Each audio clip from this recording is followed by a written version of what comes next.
Hello everyone. Today we are going to learn sentence. Welcome to the world of English. आज हम लोग sentence के बारे में पढ़ेंगे. जब सेंटेंस का सवाल आता है तो हम लोग किसी भी इंग्लिश के ग्रामर की किताब में देखते हैं सेंटेंस का एक डेफिनेशन लिखा रहता है. Sentence is a group of word having full meaning और sentence is a group of word having complete meaning, ऐसा लिखा रहता है. अच्छा है, लेकिन ये सेंटेंस का जो प्रैक्टिकल जो मीनिंग होना चाहिए वो थोड़ा सा हट के होना चाहिए. आपको होना चाहिए कि sentence is a way to convey our thoughts. Sentence एक रास्ता है जिससे एक आदमी दूसरे आदमी को अपने बातों को कहता है और दूसरे आदमी उसके बात को रिएक्ट करता है, समझकर उसका आंसर देता है, उसको रिएक्ट करता है. तो आज के बाद डेफिनेशन होना चाहिए sentence is the way to convey our thoughts. तो सेंटेंस अपने बातों को, विचारों को व्यक्त करने का एक माध्यम है, ऐसा हमको पता चलना चाहिए. अब उस सेंटेंस को बनाते समय हमको कम से कम ध्यान रखना चाहिए the minimum structure of the sentence is subject, verb, either object और कॉम्प्लीमेंट्स. मतलब हमारे सेंटेंस में वर्ब हो, वर्ब के बाद वाला जो हिस्सा होगा वो ऑब्जेक्ट होगा या कॉम्प्लीमेंट्स होगा. ये पूरे स्ट्रक्चर को सेंटेंस कहते हैं. The sentence is a bridge through which we can convey our thoughts or our messages, and on the pillar of the following words like subject, verb, object और complements. हम लोगों का complements क्या होता है, object क्या होता है, हम लोगों को इसके पहले का वीडियो में ये दिया जा चुका है. आप नीचे दिए हुए डिस्क्रिप्शन को, उसमें दिए हुए लिंक को आप देखेंगे तो वहाँ से आपको मालूम चल जाएगा कि ऑब्जेक्ट क्या होता है, कैसा होता है, कॉम्प्लीमेंट्स क्या होते हैं. बट यहाँ पे हम लोग पढ़ेंगे सब्जेक्ट के बाद वर्ब, वर्ब के बाद ऑब्जेक्ट. इस स्ट्रक्चर को कहते हैं sentence. For better understanding the word sentence can be clarified in three way. तीन तरीके से हम लोग सेंटेंस को क्लैरिफाई किया गया. The first one is called simple sentence, दूसरे को कहा गया है complex sentence, and the last but not the least is called compound sentence. तो सिंपल, कॉम्प्लेक्स, कंपाउंड सेंटेंस का मतलब क्या, अपने ही बातों को किसी दूसरे को कहने के लिए तीन तरीके बताए गए हैं. एक तरीका है सिंपल, दूसरा है कॉम्प्लेक्स और उसके बाद कंपाउंड. इसका मतलब एक आदमी दूसरे आदमी को तीन तरह से बात को कह सकता है. तो सीधा सीधा कह सकता है, उसको कहते हैं सिंपल सेंटेंस. एक बात अपने बात को घुमा फिरा के कहता है, कॉम्प्लेक्स सेंटेंस. एक आदमी है जो सेंटेंस को कटा कटा बोलता है, ऐसा सेंटेंस, इसको कहते हैं कंपाउंड सेंटेंस. तो अपने बातों को कई तरीके से कहना सिंपल, कॉम्प्लेक्स, कंपाउंड कहलाता है. लेकिन तीनों का मकसद क्या है, अपने बात को समझाना. जब हम लोग किसी को कोई बात कहते हैं तो हम लोग का मकसद रहता है कि अपने बातों को दूसरे तक कैसे पहुंचा सके, कैसे उसको समझा सके. अगर हम सिंपल बोलते हैं, उसको समझ में नहीं आता तो हम लोग तुरंत कॉम्प्लेक्स में समझाना शुरू करते हैं. ये अलग बात है कि कॉम्प्लेक्स होता है क्या पता नहीं, या अगर कॉम्प्लेक्स में समझाते तो उसको नहीं समझ में आता तो उसको सिंपल में समझाना शुरू करते हैं, या तो कंपाउंड में समझाते हैं. ये हम लोग आज तक करते भी थे, पता नहीं था, लेकिन वो सिंपल है कि कॉम्प्लेक्स है कि कंपाउंड है.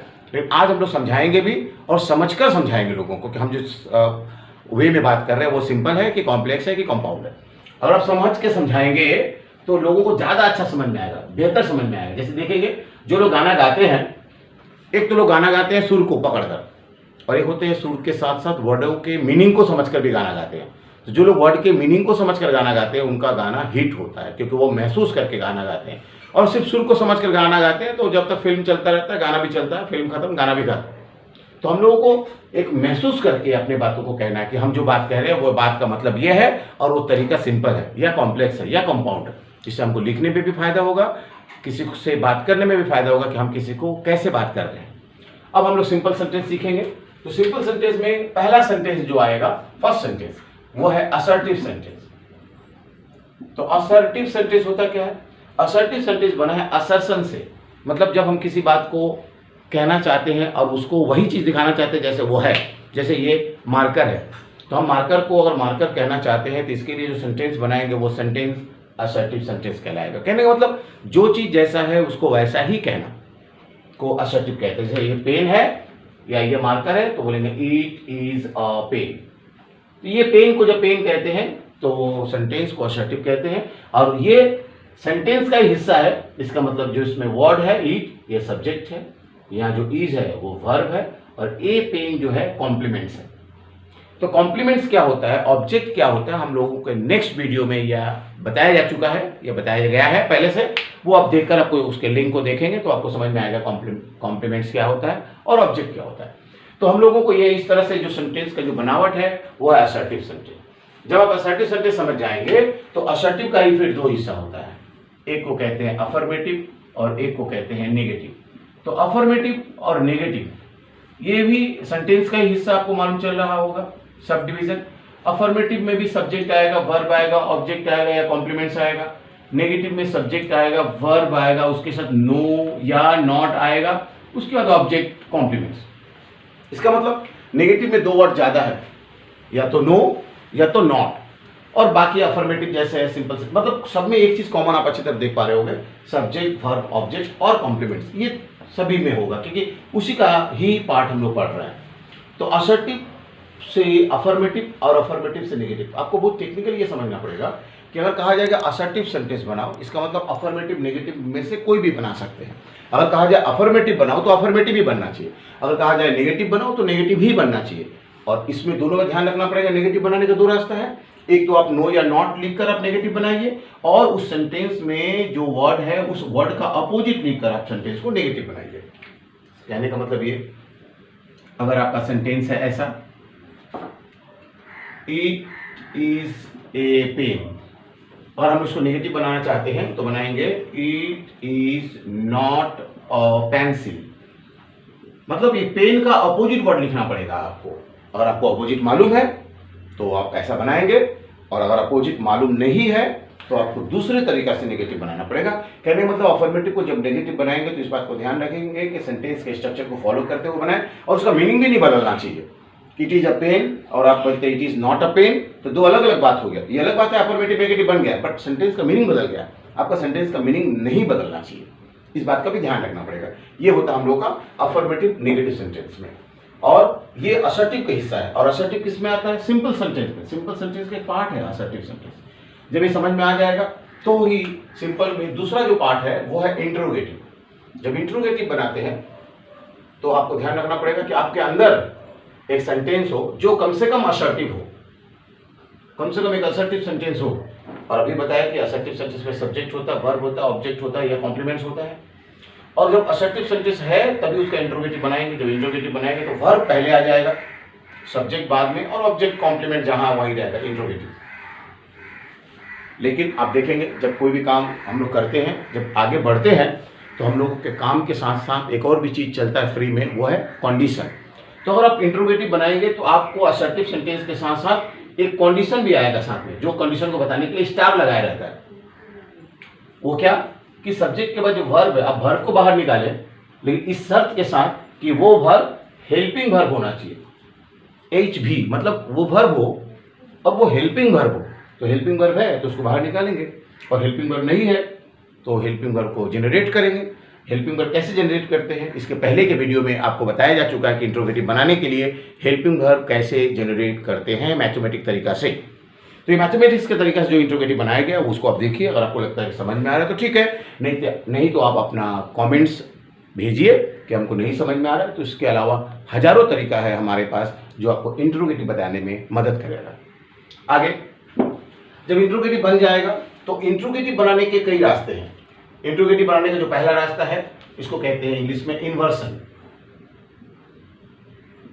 इन्वर्सन का मतलब होता है कि अगर यहां पर एक सेंटेंस लिखा रहेगा इट इज अ पेन, जो हमारा सिंपल सेंटेंस में था इट इज ए पेन, अगर आप इसको इन्वर्सन से बनाएंगे अगर, तो इज पहले आ जाएगा, इट अंदर चला जाएगा। इज पहला लेटर कैपिटल और इट स्मॉल, और बाकी सब ठीक है। तो ये इंट्रोगेटिव बनाने का पहला तरीका जिसको हमको इन्वर्सन कहते हैं। इंट्रोगेटिव बनाने का जो दूसरा तरीका है वो है WH word, question word plus inversion. जो इन्वर्सन कर रहे थे वो करना पड़ेगा। जैसे इट इज अ पेन का इन्वर्सन किए तो इज इट अ पेन आया, लेकिन अब इसी सेंटेंस को अगर WH इन्वर्सन करेंगे, क्वेश्चन इन्वर्सन करेंगे, तो आपको एक वर्ड लिखना पड़ेगा, व्हाट, वेयर, विच, जो भी आपको लिखना है अकॉर्डिंग टू द आंसर। और बाकी इन्वर्सन जैसे इज और इट, और ये आंसर है। इसका मतलब पहले लिखा था इट इज अ पेन, वो असर्टिव सेंटेंस था, उसको जब इंट्रोगेटिव किया तो होगा इज इट अ पेन। अगर हम उसको दूसरे तरीका से इंट्रोगेटिव किए तो उसमें WH word what, where, when, how डाल दिया और इन्वर्सन पहले की तरह किया, अब हो गया what is it. Is it a pen का मतलब क्या ये पेन है, मतलब जो दिख रहा है वो जब वैसा नहीं दिखेगा, वैसा नहीं करेगा तो हम इन्वर्सन करेंगे। और जो चीज हमको दिख रहा है वो क्या है, हम उसको देखे ही नहीं है, कभी सुने ही नहीं है, कभी समझे ही नहीं है, तो ऐसा बोलेंगे व्हाट इज इट, ये है क्या, ऐसा। दोनों अलग अलग तरह क्वेश्चन है, अलग अलग जगह पे अलग अलग क्वेश्चन बोलना पड़ेगा। इसके अलावा इन्वर्सन, उसके WH क्वेश्चन, उसके अलावा और भी वर्ड है क्वेश्चन बनाने का जिसको हम लोग कहते हैं क्वेश्चन टैग। ये भी आपको इसके पहले के वीडियो में बताया जा चुका है। क्वेश्चन टैग बनाने के लिए हम लोग को पूरा का पूरा सेंटेंस जैसा रहता है उसको ऐसा उतारना पड़ता है, कॉमा देकर हेल्पिंग वर्ब को रिपीट करेंगे, उसमें नॉट को शॉर्ट में लिखेंगे और हेल्पिंग सब्जेक्ट को दोबारा लिखेंगे ऐसा। It is a pen isn't it, तो ये आपका क्वेश्चन टैग हुआ, मतलब इस तरह का क्वेश्चन जिसमें क्वेश्चन पूछने वाला क्वेश्चन भी पूछता है और आंसर भी वो खुद देता है, इस तरह के क्वेश्चन को क्वेश्चन टैग कहते हैं। इसके बाद जो सेंटेंस आएगा वो है statement sentence. Statement sentence question बनाने का चौथा रास्ता। स्टेटमेंट सेंटेंस का मतलब कुछ सेंटेंस होते हैं जो इंट्रोगेटिव लगते नहीं है देखने में, लेकिन उसका रिएक्शन को देखकर, उसके बोलने का जो एक्सप्रेशन उसको देखकर वो लगता है इंट्रोगेटिव है। जैसे यहाँ पर एक सेंटेंस लिखा रहेगा इट इज ए पेन, और कोई बोलेगा इसका इंट्रोगेटिव क्या होगा, तो बाकी नियम से बनाएंगे, लेकिन ये ऐसे ही रहेगा तो भी इंट्रोगेटिव होगा, इंट्रोगेटिव से मार्क्स दिया रहेगा। इट इज ए पेन मतलब पेन को उसी तरह से बोले जैसा लिखा हुआ, सिर्फ एक्सप्रेशन को मैंने चेंज कर दिया, तो हो गया स्टेटमेंट इंट्रोगेटिव सेंटेंस। तो इंट्रोगेटिव बनाने के 4 रास्ते हैं, inversion, WH inversion, question tag and statement sentences. इस तरह से हम लोग ने इंट्रोगेटिव बनाने का तरीका देखा, जो सिंपल सेंटेंस का एक पार्ट है। सिंपल सेंटेंस में ये सब आते हैं, ये सब आपको मिनिमम जानकारी होना चाहिए। अब इसके बाद तीसरा सेंटेंस सिंपल सेंटेंस में आएगा, वो है इंपरेटिव सेंटेंस। इंपरेटिव सेंटेंस, अब सवाल है इंपरेटिव माने, इंपरेटिव सेंटेंस क्या होता है? इंपरेटिव सेंटेंस का मतलब होता है कि जिस सेंटेंस से हम लोग किसी को ऑर्डर देते हैं, जिससे किसी को एडवाइस देते हैं, जिससे किसी को सजेशन देते हैं, किसी को रिक्वेस्ट करते हैं, तो इस तरह का सेंटेंस को इंपरेटिव कहते हैं। और इसको बनाने का तरीका बहुत ही आसान है। पहला तरीका जिसको कहते हैं रिमूविंग सब्जेक्ट। आप कोई भी असर्टिव सेंटेंस लिखकर उसके सब्जेक्ट को रिमूव कर दो आप। जैसे यहाँ पर लिखा रहेगा ही गोज टू कॉलेज, वो कॉलेज जाता है, ऐसा। अब इसको इम्प्रूव, अगर रिमूविंग सब्जेक्ट करेंगे तो मतलब सब्जेक्ट को हटा देंगे और बाकी जो गोज है वो गो बन जाएगा, मेन फॉर्म में आ जाएगा, बाकी जैसा है वैसा ही रहेगा। ये आपका इंपरेटिव सेंटेंस है। तो वो सेंटेंस, जिस सेंटेंस को हम लोग वर्ब से शुरू करते हैं, go to college, come here, read your book, write your name, तो इस सेंटेंस को इंपरेटिव सेंटेंस कहते हैं। और इंपरेटिव सेंटेंस को बनाने का पहला तरीका ये था, रिमूविंग सब्जेक्ट। उसी तरह से इंपरेटिव सेंटेंस बनाने का जो दूसरा तरीका है वो है एडिंग लेट। आप कोई भी सेंटेंस लिखिए और उसमें लेट, LET, लेट वर्ड है उसको ऐड कर दीजिए। तो लेट को जब ऐड कर देंगे तो भी आपका सेंटेंस इंपरेटिव बनेगा। लेकिन लेट को जब ऐड करेंगे तो लेट का कुछ अपना शर्त है, वो शर्त को ध्यान रखेंगे। लेट का पहला शर्त क्या है कि ये हमेशा जो नाउन होता है उसको वैसे ही रहने देता है, लेकिन प्रोनाउन को ऑब्जेक्टिव केस में कर देता है। तो बोलो सर ऑब्जेक्टिव केस माने आई जब लिखते हैं तो आई सब्जेक्टिव केस में है, आई का जब मी लिखेंगे तो मी ऑब्जेक्टिव केस है, शी सब्जेक्टिव केस है, सी का हर जो है ऑब्जेक्टिव केस है। मतलब लेट के बगल में अगर नाउन है कोई, किसी जगह का नाम, कोई आदमी का नाम, तो वैसा ही रहेगा, बट प्रोनाउन होगा तो ऑब्जेक्टिव केस में होगा। ये इसका पहला शर्त है। लेट का दूसरा शर्त है कि लेट के बाद में हमेशा वर्ब फर्स्ट फॉर्म में होना चाहिए। अब सोचिए यहाँ पर एक सेंटेंस दिया हुआ है, ही गोज टू कॉलेज। अब हमको इंपरेटिव बनाने का ये तरीका फॉलो करना है, एडिंग लेट। तो हमको क्या करना पड़ेगा, पहले शुरू में लेट लिखेंगे आप। जब लेट लिखेंगे तो लेट के बगल में ही आ गया, तो ही का ऑब्जेक्टिव केस होता है हिम, और गो जो भी है वो मेन फॉर्म होना चाहिए। तो गो का मेन फॉर्म होगा, गोज का मेन फॉर्म होगा गो, और बाकी सब ठीक है, आपको बाकी देखना भी नहीं है। ऐसा ये सेंटेंस आपका इंपरेटिव बन गया। कैसे? लेट से। तो ही गोज टू कॉलेज का मतलब होता है वो कॉलेज जाता है, और let him go to college का मतलब होता है उसे कॉलेज जाने दो। तो इंपरेटिव सेंटेंस बनाने के दो रास्ते हैं, और ये सभी लोग सिंपल सेंटेंस के सब डिविजन्स है, सिंपल सेंटेंस के अंदर में आते हैं लोग। जब ये समझ में आ जाएगा आपको सिंपल सेंटेंस, और सिंपल सेंटेंस में क्या क्या आता है वो भी समझ में आ जाएगा, तो आप एक समझ सकते हैं कि ये सीख रहे हैं, सिर्फ सीख नहीं रहे हो आप, ये समझोगे कि आपके दिमाग में इंग्लिश में बात करने का, इंग्लिश समझने का एक नेट तैयार हो रहा है कि हम किसी भी बात को ऐसे करेंगे, अगर कोई और नहीं समझा तो इस तरह से करेंगे, किस तरह के जगह पे, किस तरह के माहौल में, किस तरह का परिवेश में किस तरह का बात करेंगे, वो आपको सिंपल सेंटेंस एक के बाद एक बताया जा रहा है। अब उसका चौथा सेंटेंस जो होता है जिसको हम लोग कहते हैं एक्सक्लेमेटरी सेंटेंस। तो जब एक्सक्लेमेटरी सेंटेंस का जहां तक बात आता है, तो जब एक्सक्लेमेटरी हम जब स्पेलिंग लिख रहे थे तो मेरे दिल में चल रहा था, मेरे दिमाग में चल रहा था, आपके दिमाग में भी चलना चाहिए। जैसे आप एक्सक्लेमेटरी लिखोगे तुरंत एक सेंटेंस ऐसा सोचो जिस सेंटेंस में वेरी आया रहे। तो जैसे ही एक्सक्लेमेटरी सेंटेंस का बारी आता है तो आपके दिमाग में एक वेरी वाला सेंटेंस आना चाहिए, जिसमें वो सेंटेंस वेरी वर्ड इस्तेमाल किया रहे। जैसे यहाँ पर लिखा रहेगा ही इज वेरी गुड, ऐसा लिख दिया, या तो लिखा he is a very good teacher, ऐसा। तो आपको सेंटेंस पता होना चाहिए, और कम से कम आपको असर्टिव बनाने के लिए असर्टिव सेंटेंस के बाद ही आपको दूसरा सेंटेंस बनाना आएगा। तो मैंने क्या किया, 2 सेंटेंस लिखा, और दोनों सेंटेंस में मुझे वेरी नजर आने लगा। जब वेरी नजर आने लगा तो एक बार वेरी के लिए लिखेंगे हाउ, और एक बार वेरी के लिए लिखेंगे व्हाट। तो 2 सेंटेंस सोचा मैंने, हजारों सेंटेंस सोच सकते हैं, और उस सेंटेंस में वेरी वर्ड आना चाहिए। तो जो वेरी वर्ड आएगा उस वेरी के लिए एक बार लिखेंगे व्हाट और एक बार लिखेंगे हाउ। अब बोलोगे सर कैसे मान चलेगा व्हाट कब लिखेंगे, हाउ कब लिखेंगे? जब देखेंगे कि वेरी के पहले आर्टिकल लिखा हुआ है तो व्हाट लिखेंगे, वेरी के पहले आर्टिकल नहीं लिखा है तो हाउ लिखेंगे। किसके लिए? वेरी के लिए। और जो रिमेनिंग पोर्शन बच गया है वेरी के बाद, वो गुड, उसको उतार दिए और सब्जेक्ट वर्ब को पीछे लिख दिए, ही इज, और ऐसे मार्क्स दे दिए, एक्सक्लेमेटरी मार्क्स। यहां पर भी वेरी के लिए ऐसे उतार दिया, और बाकी जो बचा है ए गुड टीचर लिखने के बाद जो सब्जेक्ट और वर्ब को पीछे लिखेंगे, ऐसा। ये हो गया एक्सक्लेमेटरी सेंटेंस। तो एक्सक्लेमेटरी सेंटेंस कैसे बनाते हैं? A sentence which contains the word very as an adverb and that very will be replaced by either how और what in the way you have done here. तो ये exclamatory sentence बनाने का तरीका है। तो आज हम लोग जब कभी भी किसी बात को कहेंगे उसमें वेरी वर्ड का इस्तेमाल करेंगे। यू आर वेरी गुड, और you are a very good man, you are a very good girl. तो हमको ध्यान रखना पड़ेगा कि इसके बाद भी एक रास्ता है जो आपका इंतजार कर रहा है, उस इंतजार के रास्ते का नाम है एक्सक्लेमेटरी सेंटेंस। एक्सक्लेमेटरी का ये पूरा हिस्सा को ए कहते हैं, और एक बी पोर्शन जो है अभी भी आपका इंतजार कर रहा है, वो बी वाले ऑप्शन में हम लोग क्या करेंगे वो भी अब देख लेते हैं, साथ साथ समझ में आ जाएगा। तो ए वाला तो ये हुआ सारा, अब हम लोग बी वाला ऑप्शन देखेंगे। बी वाले ऑप्शन में उस वेरी के जगह पर एक पूरा चेंज है एक्सक्लेमेटरी का जो बी ऑप्शन है। यहां पर लिखा रहेगा एलएस ओ ई ब्रेवो, ऐसा कुछ वर्ड इस्तेमाल किया रहेगा। तो एक वर्ड लिखा है एलएस इस तरह से, तो एलएस 2 बार हो गया, एलएस ओ ई ब्रेवो, ऐसा कुछ वर्ड इस्तेमाल किया रहेगा और ऐसा मार्क्स दिया रहेगा। तो इस तरह से वर्ड को देखने के बाद उसके बाद एक सेंटेंस दिया रहेगा, तो उस सेंटेंस को भी कहते हैं एक्सक्लेमेटरी सेंटेंस। तो एक्सक्लेमेटरी बनाने का 2 रास्ता है, एक तो इन वर्डों से आप अप्लाई करके बना सकते हैं, और एक व्हाट को हाउ को यूज करके वेरी को फॉलो करते हुए। अब ये सेंटेंस जैसे लिखा हुआ, मान लीजिए कोई अच्छा काम करता है तो हम लोग बोलते हैं ब्रेव हो, ऐसा मान देंगे you have done well, you have done well मतलब शाबाश तुमने बहुत अच्छा किया। तो ब्रेव हो, यू हैव डन वेल, मतलब ये पूरा सेंटेंस एक्सक्लेमेटरी है। ये नहीं कि एक्सक्लेमेटरी मार्क्स दिया हुआ है, कुछ कुछ सेंटेंसों में एक्सक्लेमेटरी मार्क्स नहीं भी दिया रहता है, या एक्सक्लेमेटरी सेंटेंस दूसरे भी सेंटेंस में दिए रहते हैं, तो वो एक्सक्लेमेटरी देखकर ये नहीं समझेगा वो एक्सक्लेमेटरी है और जहां है वो नहीं। आपको सेंटेंस के एक्सप्रेशन को समझना पड़ेगा। तो एक्सक्लेमेटरी सेंटेंस बनाने के ये 2 तरीके हैं। आप दोनों तरीका में से किसी भी तरीका को फॉलो करेंगे सिचुएशन को देखते हुए। अगर आपको समझ में आ रहा है तो ठीक है, नहीं तो नीचे दिए हुए इन्फॉर्मेशन में जो फोन नंबर हम लोग के जहां स्क्रॉल हो रहा है उस फोन नंबर से आप 24/7 कभी भी बात कर सकते हैं, जहां पर भी आपको क्वेश्चन में डाउट होगा। अब हम लोग लास्ट सेंटेंस देखेंगे, वो है ऑप्टेटिव सेंटेंस। ये सेंटेंस का 5वां नंबर सेंटेंस, ऑप्टेटिव सेंटेंस। तो ऑप्टेटिव सेंटेंस का मतलब होता है जिससे हम लोग किसी आदमी को कॉम्प्लीमेंट्स देते हैं, अच्छाई के लिए, बुराई के लिए।